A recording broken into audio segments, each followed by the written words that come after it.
नमस्कार, मैं अशोक कुमार पांडे और स्वागत है आपका टीसीएच पर। ये जो अखबार आप देख रहे हैं स्क्रीन पर, ये कोई हिंदुस्तानी अखबार नहीं है, ये अमेरिका का अखबार द न्यूयॉर्क टाइम्स है। और इसमें एक आर्टिकल छपा है फ्रंट पेज पे, और वो आर्टिकल छपा है आरएसएस के बारे में। इस आर्टिकल का शीर्षक दिया गया है from the shadows to power, how the Hindu right reshaped India. यानी छाया में पहले थे, पहले छिप छिपा के काम करते थे, अब खुलेआम सत्ता में हैं। कैसे हिंदुत्ववादी जो दक्षिणपंथ भारत का है उसने भारत का चेहरा बदल दिया है। खैर, इस बारे में जानने के लिए अमेरिका के किसी अखबार की हमको जरूरत नहीं है। बात करूंगा, इस रिपोर्ट पर भी बात करूंगा, और कुछ दिनों पहले जो कारवां में रिपोर्ट आई थी उस पर भी बात करूंगा। लेकिन उसके पहले वो दृश्य देखते हैं कि कैसे इसने भारत को बदल दिया है। बात दिल्ली की ही है। दिल्ली में हिंदू रक्षा दल के लोग खुलेआम हथियार की नुमाइश कर रहे थे। वीडियो बना के जारी हो रहा था, हथियार थे उसमें, और वो वीडियो आप देख पा रहे होंगे। और ये हथियार लोगों के बीच में बांटने के लिए थे। आप सोचिए, देश के अंदर ये लोग खुलेआम अगर हथियार बांट रहे हैं तो किसके लिए बांट रहे हैं? खून खराबे के लिए बांट रहे हैं? देश के अंदर हिंसा फैलाने के लिए, देश के अंदर गतिरोध पैदा करने के लिए, देश के अंदर सांप्रदायिक तनाव और बवाल पैदा करने के लिए खुलेआम हथियार बांटने की ये कोई पहली घटना नहीं है। इस तरह की जाने कितनी घटनाएं हमने देखी हैं। इस घटना के बारे में जो पुलिस अधिकारी हैं उनका एक बयान आया है। आज दिनांक 29/12/2025 को सोशल मीडिया प्लेटफॉर्म के माध्यम से थाना शालीमार गार्डन को सूचना प्राप्त हुई कि हिंदू रक्षा दल के राष्ट्रीय अध्यक्ष पिंकी चौधरी द्वारा तलवार वितरण किया जा रहा है। सूचना का त्वरित संज्ञान लेकर थाना शालीमार गार्डन में उक्त प्रकरण में 16 नामजद व 25-30 अज्ञात लोगों के विरुद्ध मुकदमा पंजीकृत कर लिया गया है। अब तक प्रकरण में 10 लोगों की गिरफ्तारी सुनिश्चित कर ली गई है, जो आगे भी विवेचना के क्रम में जारी रहेगी। मौके पर शांति व्यवस्था और कानून व्यवस्था की स्थिति सामान्य है।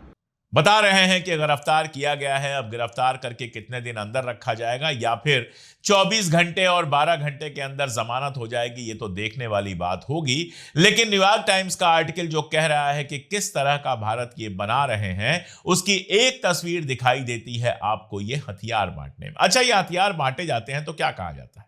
कहा जाता है कि मुसलमान जो हैं गायों की हत्या कर रहे हैं, मुसलमान ये कर रहे हैं, वो कर रहे हैं, इसलिए जरूरी है अपनी रक्षा। लेकिन इसके पहले कि आप इन बातों पर भरोसा करें, एक खबर देखिए वाराणसी, यानी कि हमारे आदरणीय प्रधानमंत्री नरेंद्र मोदी के लोकसभा क्षेत्र से। यहां एक खबर आई कि गायों के तस्करों को गिरफ्तार किया गया। कुछ लोग थे जो इस राज्य से उस राज्य में गाय की तस्करी कर रहे थे। अब आप में से बहुत सारे लोगों ने यह खबर सुनी अभी, और सुन के तुरंत आपके दिमाग में आया होगा कि कुछ मुसलमान होंगे जो गाय उठाकर यहां से वहां ले जा रहे होंगे। अब मैं ये खबर दिखा देता हूं आपको, अखबार देख लीजिए और पढ़ देता हूं कि कौन से लोग थे जिनको गिरफ्तार किया गया। 2 लोगों को गिरफ्तार किया गया है। एक साहब का नाम है राजू पांडे और दूसरे साहब का नाम है तीरथ कुमार सिंह। अब आप खुद बताइए कि गाय की तस्करी करने वाले ये लोग गाय की सेवा तो कर नहीं रहे थे। गाय को अच्छा दूध पानी मिले, गाय को अच्छा खाना मिले, गाय को अच्छी परवरिश मिले, इसके लिए तो गाय को ले नहीं जा रहे थे। सीधी सी बात है कि गायों को मारने के लिए ले जा रहे थे, गाय की तस्करी कर रहे थे, और तस्करी करने वाले थे राजू पांडे और तीरथ कुमार सिंह। लेकिन जब भी गोहत्या की बात चलेगी, जब भी गाय की तस्करी की बात चलेगी, जब भी गाय से जुड़ी कोई बात चलेगी, तो चाहे वो टीवी चैनल्स हो, चाहे अखबार हो, सब मिला जुलाकर एक ऐसा दृश्य आपको दिखाएंगे जिसमें आपके दिमाग में पैबस्त होती जाएगी एक तस्वीर कि कुछ मुसलमान गाय को मार रहे हैं, मुसलमान गाय की तस्करी कर रहे हैं, वगैरह वगैरह। असलियत यह है कि जो इस मामले को गहराई से जानते हैं, ऐसे कुछ लोगों से कल मेरी बात हो रही थी और उन्होंने कहा, भाई साहब, गाय की सबसे ज्यादा तस्करी तो यही लोग कर रहे हैं जो गोरक्षक बन के घूमते हैं। असल में ये धंधा कर रहे हैं, पैसा कमा रहे हैं। पहले माहौल बनाते हैं कि हम गाय के बहुत बड़े रक्षक हैं, 2-4 मुसलमानों को मारते पीटते हैं, गाड़ियां रोकते हैं, सब कुछ करते हैं, और उसके बाद जब धंधा सेट हो जाता है तो गाय की तस्करी करना शुरू करते हैं। गाय की तस्करी करने वालों में सबसे बड़ा नाम इन्हीं लोगों का आता है। और ये तो हम जानते ही हैं कि उत्तर प्रदेश और बाकी जगहों पर जो सबसे बड़े बूचड़ खाने हैं वो भी हिंदुओं के ही हैं। तो इस देश में नफरत का एक ऐसा माहौल बनाया गया कि गाय के नाम पर आपको दिखाई देता है मुसलमान, लेकिन असल में धंधा कौन कर रहा है वो मैंने आपको एक उदाहरण से, एक न्यूज से बताया, जो न्यूज मेरी नहीं थी, जो न्यूज दैनिक जागरण में छपी है। दैनिक जागरण जो भारतीय जनता पार्टी का सबसे हमदर्द अखबार माना जाता है। अब एक और खबर आप बरेली की आप देख चुके हैं। कल मैंने बहुत विस्तार से बात की थी कि बरेली में कैसे एक बच्ची की पार्टी चल रही थी, उसमें बजरंग दल के लोग घुस आए और घुसने के बाद जो है वहां पर मार पीट तोड़ फोड़ की। बाद में मुकदमा दर्ज हुआ। पहले तो उन बच्चों के खिलाफ ही, जो पार्टी मनाने आए थे, उन बच्चों के खिलाफ ही मुकदमा दर्ज हो गया। उसके बाद जब शोर मचा तो इन लोगों के खिलाफ मुकदमा दर्ज हुआ। वीडियो आया कि इनमें से कुछ लोगों को गिरफ्तार किया गया है। ये बजरंग दल से जुड़े हुए लोग हैं। लेकिन जो इनका मुखिया था, जो इनको लीड कर रहा था, ऋषभ ठाकुर, वो अभी तक गिरफ्तार नहीं हुआ है। वो वीडियो बना के जारी करता है। मेरे पिताजी को कल रात से सुभाष नगर थाना पुलिस ने उठा रखा है। किस विषय पे, किस बिहाफ पे उठाया मैं नहीं जान सकता, क्योंकि मैं भी कॉल नहीं कर पा रहा। संगठन, इतने हिंदू संगठन, राष्ट्रीय स्वयंसेवक संघ, विश्व हिंदू परिषद, बजरंग दल, तमाम हिंदू संगठन है। तो मैं ये जानना चाहता हूँ कि मैंने कुछ गलत तो किया नहीं है। हम अपने समाज को, अपने धर्म को बचा रहे हैं और ऊपर से हम ही पे कार्रवाई कर दी जा रही है। तो मेरा हाथ जोड़कर विनम्र अनुरोध है माननीय प्रदेश के यशस्वी मुख्यमंत्री आदरणीय श्री योगी आदित्यनाथ जी से कि इसमें एक विधिक पूर्वक उचित कार्रवाई करवाने का कष्ट करें। महान कृपा होगी आपकी श्रीमान, मैं बिल्कुल गलत नहीं हूं। तो इस वीडियो में वो कह रहा है हमारी क्या गलती है, हम तो अपने लोगों को बचाने गए थे। मेरा सवाल इनसे और आपसे यह है कि आपको यह ठेका किसने दिया था? आप जो शायद हाई स्कूल पास होंगे या बहुत किया होगा तो बीए में एडमिशन लिया होगा, वो कैसे फैसला करेंगे कि एक पढ़ी लिखी लड़की, नर्सिंग कर रही लड़की, किसको अपनी पार्टी में बुलाएगी और किसको नहीं बुलाएगी? किसने आपको हिंदू धर्म का ठेका दिया है? अगर आपके घर में सब ठीक ठाक है तो आप बाहर के घर में तोड़ फोड़ करने के लिए क्यों निकल रहे हैं? और आप देखिए, आप गुरूर देखिए कि कैसे ये आदित्यनाथ जो मुख्यमंत्री हैं उनसे और बाकी सारे लोगों से अपील कर रहे हैं कि हमारी तो कोई गलती है ही नहीं, हमें क्यों गिरफ्तार करने की कोशिश की जा रही है। ये जो ताकत आई है कि सत्ता हमारे पास है, हम कुछ भी कर सकते हैं। हम किसी मस्जिद के साथ बेहुरमती कर सकते हैं, हम क्रिसमस के त्योहार के दौरान जाकर तोड़ फोड़ कर सकते हैं, हम बनारस में उन जापानियों के ऊपर हमला कर सकते हैं, उनको माफी मांगने पे मजबूर कर सकते हैं जिन्होंने सेंटा क्लॉज की टोपी लगा ली। हम छत्तीसगढ़ के रायपुर में बाकायदा एक माल के अंदर घुसकर सारी बदतमीजी कर सकते हैं, मूर्तियां तोड़ सकते हैं, सेंटा क्लॉज का जितना कुछ बना हुआ है उसको तोड़ सकते हैं। ये जो अहंकार आया है, यहां तक कि हम लिंच भी कर सकते हैं, हम किसी को पीट पीट के मार सकते हैं, हमारा कुछ नहीं होगा, हमें माला पहनाई जाएगी। ये जो अहंकार आया है, ये हुआ है भारतीय जनता पार्टी यानी कि राष्ट्रीय स्वयंसेवक संघ के शासन में। गुंडों की एक पूरी फौज सड़क पर उतरी हुई है जिसको लगता है कि वो किसी को भी मार सकती है। आईपीएल का मैच होने वाला है, उसमें शाहरुख खान की जो टीम है, केकेआर, शायद मैं बहुत नहीं जानता हूं आईपीएल के बारे में, मैं देखता भी नहीं हूं, लेकिन उस टीम में शायद एक बांग्लादेशी खिलाड़ी है। हालत यह है कि एक जनाब खड़े होकर स्क्रीन पर यह धमकी दे रहे हैं कि अगर ऐसा कोई मैच हुआ जिसमें बांग्लादेशी खिलाड़ी शामिल हुआ तो उस बांग्लादेशी खिलाड़ी को तो मारेंगे ही, शाहरुख खान को मारेंगे। सोचिए, जिसकी हैसियत इतनी नहीं है कि मन्नत के सामने जाकर खड़ा हो सके, वो शाहरुख खान को मारने की बात करता है। उसको लगता है कि वो सारी सिक्योरिटी ब्रीच करके शाहरुख खान तक पहुंच सकता है और सारी पुलिस, सारे कानून और व्यवस्था के बावजूद एक ऐसे शख्स को मार सकता है जिसके सामने उसकी औकात 2 कौड़ी की नहीं है। जो कहता है कि हमने संजय लीला भंसाली को 8 घंटे मारा, अमित शाह का फोन आया कि मत मारो, छोड़ दो, उसके बाद भी 1 घंटा हमने मारा, जो खुद को गृहमंत्री से भी ऊपर समझता है। हालांकि अगर 4 घंटे के लिए गिरफ्तार करके इन लोगों को थाने में बिठा दिया जाए तो दोनों आंखों से आंसू आने लगेंगे। हिम्मत बस इतनी ही है। लेकिन चूंकि यह पता है कि हमारे साथ ऐसा कुछ नहीं होगा, सरकार हमारी रक्षा करेगी, हम सरकार के लिए वोट इकट्ठा करते हैं, तो अब जिस शेर की सवारी कर रहा है आरएसएस और भारतीय जनता पार्टी का पूरा नेतृत्व, वो शेर भी बेकाबू हो गया लगता है। वो पूरे देश में उत्पात मचा रहा है। हालांकि असल मुद्दा जो है वो तो बंगाल का चुनाव है। और बंगाल के चुनाव पर मुझे एक और वीडियो याद आया। आज बहुत सारे वीडियोस याद आ रहे हैं, देख लीजिए।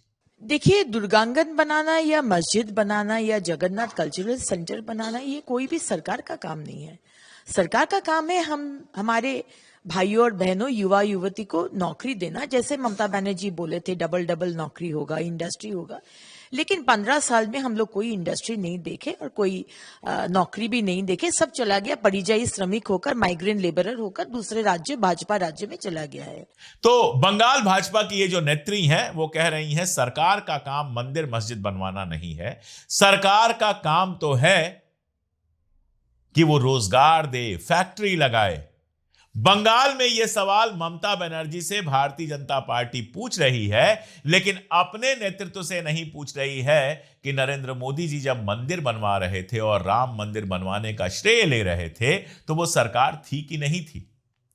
यह भारतीय जनता पार्टी का और आरएसएस का दो मुहा चेहरा है। मैं तो कहता हूं कि इनको विपक्ष में ही रखना चाहिए। विपक्ष में रहेंगे तो रोजगार की, इंडस्ट्री की, शिक्षा की, इन सब चीजों की बातें करते रहेंगे।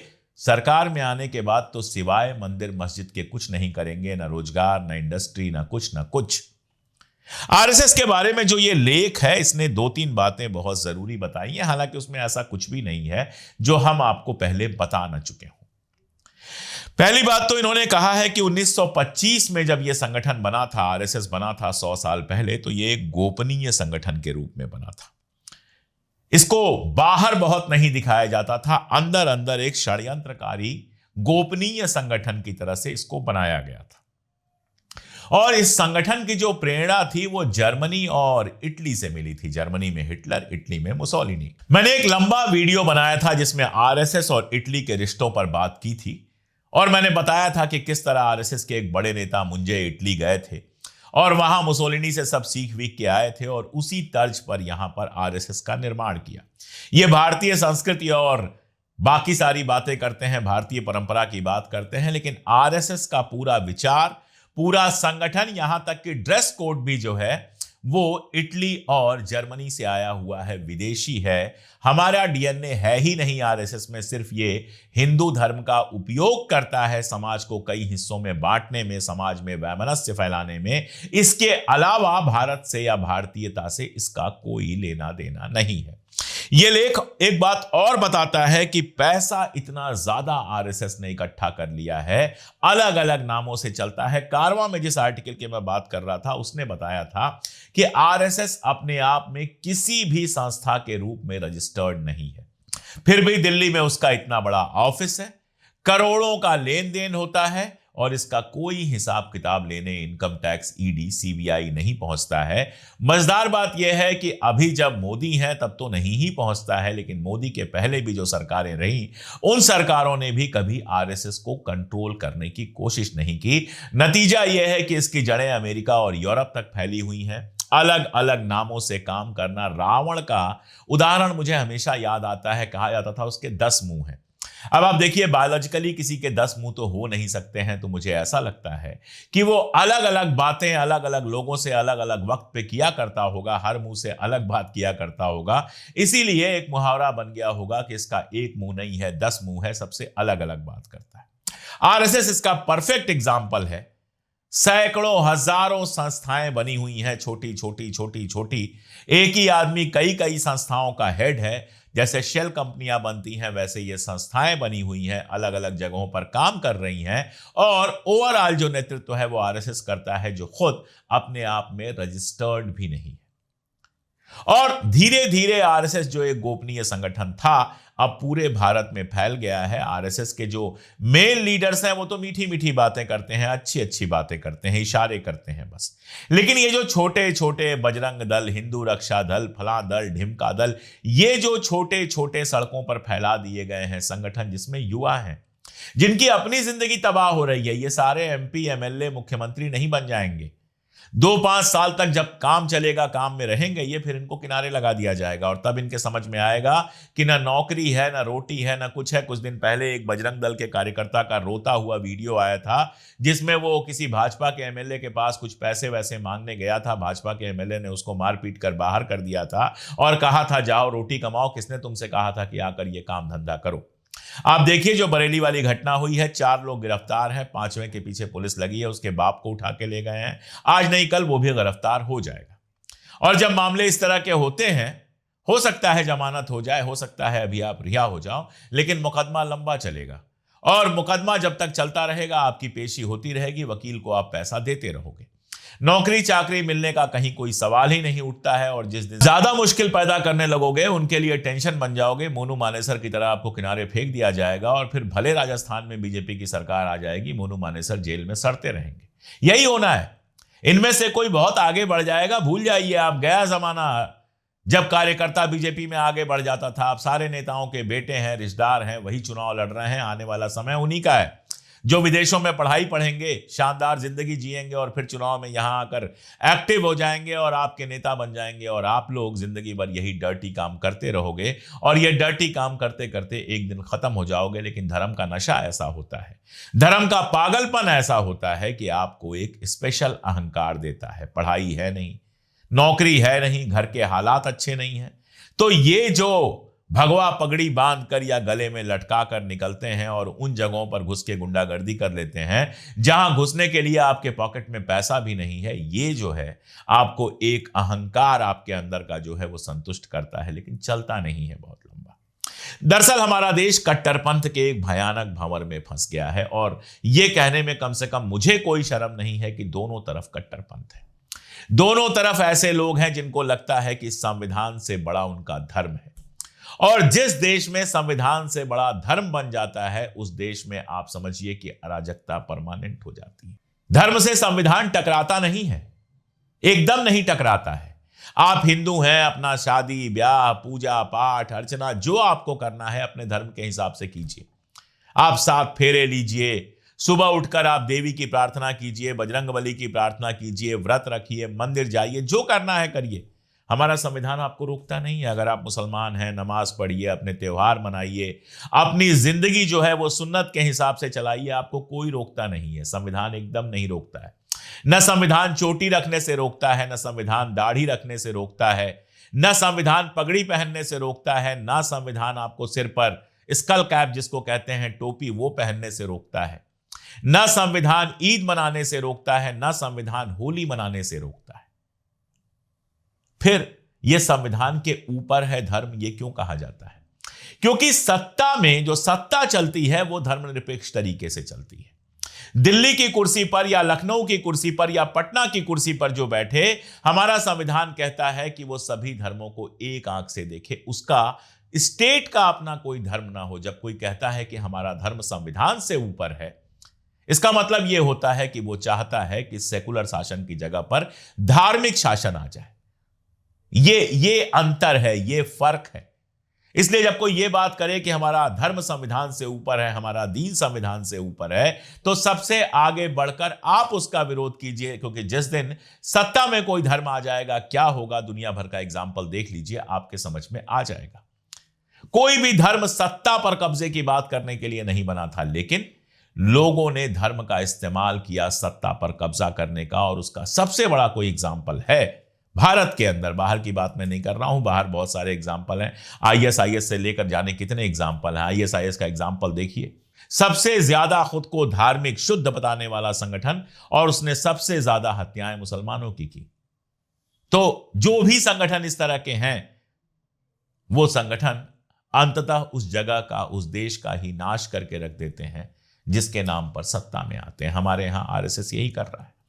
ये जो खून खराबा आपको सड़कों पे दिखाई दे रहा है, ये गुंडई जो आपको सड़कों पे दिखाई दे रही है, अगर आपको लगता है कि ये सस्टेनेबल है, 20 साल 25 साल 50 साल चली जाएगी, तो आपने इतिहास नहीं पढ़ा है।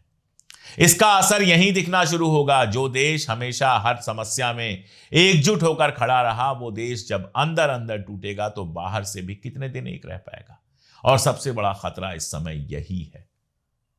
यही वजह है कि हम लोग लगातार हर तरह के धार्मिक कट्टरपन पर प्रहार करने की कोशिश करते हैं। कभी इधर से गाली मिलती है, कभी उधर से गाली मिलती है, लेकिन अब गाली प्रोन हो चुके हैं, कोई फर्क उसका नहीं पड़ता है। सच बोलने की कसम खाई है तो सच बोलते रहेंगे। और सच ये है कि चाहे वाराणसी में गाय की तस्करी करने वाले पांडे जी और सिंह साहब हों, चाहे दिल्ली में हथियार बांटने वाले हों, चाहे बरेली में ठाकुर साहब हों जो जाकर एक बर्थडे पार्टी को डिस्टर्ब करते हैं और अब भागे भागे फिर रहे हैं, चाहे उत्तराखंड में एक त्रिपुरा के लड़के की हत्या करने वाले लोग हों, ये देश के सबसे बड़े दुश्मन हैं।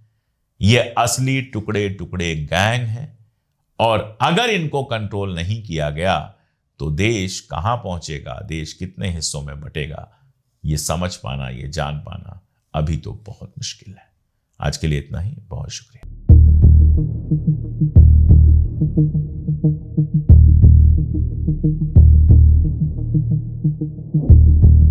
you.